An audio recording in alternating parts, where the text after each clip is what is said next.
WhatsApp guys स्वागत छ तपाईहरुलाई हाम्रो आजको युट्युबको नयाँ भिडियोमा। भर्खर चाहिँ जुन चाहिँ तपाईहरुले इन्ट्रोमा ट्रेलरमा चाहिँ एउटा मुभी हेर्नुभयो होला हैन, पछाडी चाहिँ कार्ड चाहिँ भ्यानिश भएको हैन, त्यो जुन चाहिँ नाउ यु सिमीमा पनि त्यो एउटा फेमस सिन चाहिँ थियो, त्यो चाहिँ कसरी एक्जिक्युट गरिएको थियो, यसलाई चाहिँ ब्याकपाम भनिन्छ। यो मुभ गर्न चाहिँ अलिकति खासै सजिलो चाहिँ छैन, केही दिनको प्र्याक्टिस चाहिँ अवश्य लाग्छ तपाईहरुलाई हैन। सो त्यो मुभ चाहिँ कसरी गर्ने भनेर चाहिँ म आज तपाईहरुलाई चाहिँ डिटेलमा चाहिँ सिकाउन जाँदै छु विथ केही टिप्सहरु। तपाईहरुले अवश्य पनि यो चाहिँ सिक्न सक्नुहुन्छ। सिक्नभन्दा अगाडि भिडियोलाई चाहिँ एकपल्ट लाइक र सब्स्क्राइब गर्न चाहिँ नबिर्सिनु होला र तपाईहरुले केही जान्नु भएन भने कमेन्ट सेक्सनमा चाहिँ मलाई सोध्नु होला। अब ढिला नगरिकन सिधै जान्छौँ हामी ट्युटोरियलतर्फ।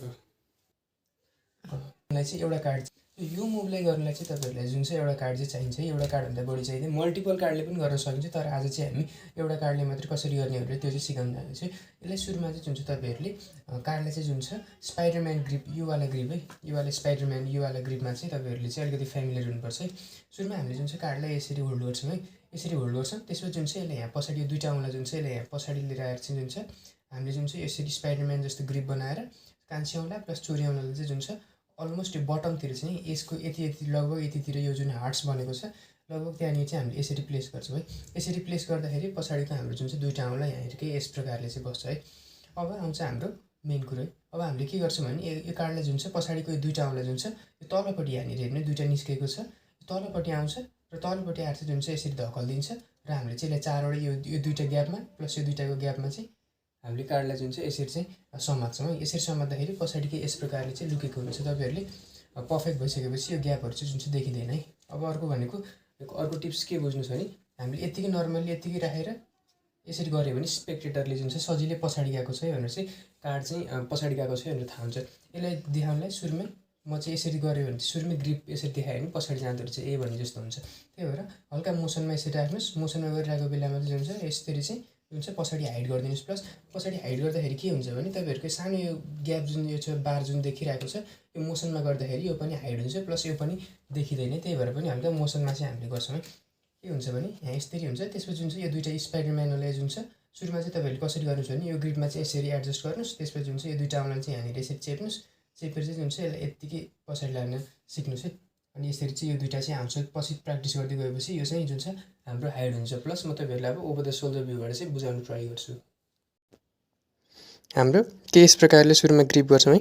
ग्रिप गरिसकेपछि जुन चाहिँ हामीले यसो हल्का मोसनमा चाहिँ यसतिर चाहिँ मजाले जुन चाहिँ पछाडि चाहिँ बटममा एकदम बटममा चाहिँ थम यहाँनिर हुन्छ, दुईटा औँला चाहिँ यहाँनिर यसरी राख्छौँ जुन चाहिँ एकदम सकभर अलिकति बटमतिर चाहिँ यो कर्नर ग्रिप चाहिँ यहाँनिर यसरी एडजस्ट गर्छ है। एडजस्ट गरिसकेपछि जुन छ तीनटा औँला यहीँनिर यसरी राख्छौँ। यसरी राखेपछि हल्का मोसनमा भएको बेलामा चाहिँ जुन छ मोसनमा भएको बेलामा चाहिँ तलबाट यो दुईटा औँला आउँछ, यसले धकल्दिन्छ पछाडि र हाम्रो चाहिँ के यस प्रकारले चाहिँ पछाडि कार्ड चाहिँ जुन छ हाइड हुन पुग्छ है। अझ तपाईहरुले भर्खर सिक्दाखेरि के गर्न सक्नुहुन्छ भने यसरी राख्ने यहाँनिर, त्यसपछि जुन छ यो र यो दुईटा कान्छी औँला र चोरी औँला जुन छ यहाँनिर यसरी मजाले चेप्नुहोस्। चेपेर चाहिँ जुन चाहिँ यसरी चाहिँ भएन यसरी चाहिँ जुन चाहिँ पछाडि फर्काएको जस्तो गर्नु चाहिँ मोसनमा गर्दाखेरि राम्रो देखिन्छ र प्लस छिटो सिक्न सक्नुहुन्छ है। तपाईहरुले यसरी गर्दाखेरि चाहिँ हाम्रो जुन छ मजाले हाइड भएको जस्तो देखिन्छ। तपाईहरु एक्सपर्ट भइसकेपछि मेरो यहाँ एकदम कम देखिरहेको छ हैन, यो जुन चाहिँ तपाईहरुको इन्भिजिबल हुन जान्छ है। अब यो भयो हाम्रो ओपनिङ मतलब कसरी एक्जिक्युट गर्ने प्लस अब कसरी चाहिँ फ्ल्यास गर्ने। अब म तपाईहरुलाई त्यो सिकाउँछु है त। यो त भयो हामीले यसरी चाहिँ जुन छ मुभलाई चाहिँ यसरी चाहिँ यहाँ हाइड गर्ने हैन। प्लस अर्को के भने तपाईहरुले यो वाला फ्ल्यासिङ मोसनलाई चाहिँ हल्का चाहिँ ट्विस्ट दिनलाई चाहिँ यसरी चाहिँ यो जुन छ यसले चाहिँ हल्का वेभ गरेको जस्तो चाहिँ एउटा मोसनमा चाहिँ के भएको थाहा नभएको जस्तो चाहिँ देखाउन सक्नुहुन्छ यस्तो गर्ने। अब यहाँ हुन्छ हाम्रो कसरी चाहिँ कार्डलाई चाहिँ प्रड्युस गर्ने। हामीले भ्यानिस त गर्यौँ हैन, तर कसरी चाहिँ यसलाई चाहिँ निकाल्ने भन्दाखेरि हामीले यहाँनिर जान्छौँ, यसलाई जुन छ हल्का माथि यसरी हल्का माथि लगेको जस्तो गर्ने, यसरी स्वाट्ट तानेर चाहिँ यसरी चाहिँ ल्याएको जस्तो गर्नुपर्छ है। मोसनमा गर्दाखेरि हावाबाट चाहिँ यसरी चाहिँ कार्ड चाहिँ तानेको जस्तो देखिन्छ है।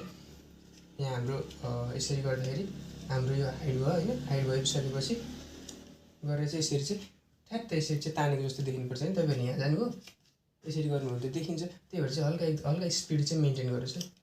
गरेर चाहिँ यसरी गर्नुभयो भने चाहिँ तपाईको यो मुभ चाहिँ एकदमै एक्सिलेन्ट चाहिँ देखिन जान्छ। सो यनी थियो हाम्रो ब्याकपामको यो भिडियो है। तपाईहरुलाई मन पर्यो भने हाम्रो भिडियो चाहिँ लाइक शेयर र सब्स्क्राइब चाहिँ गरिदिनु होला।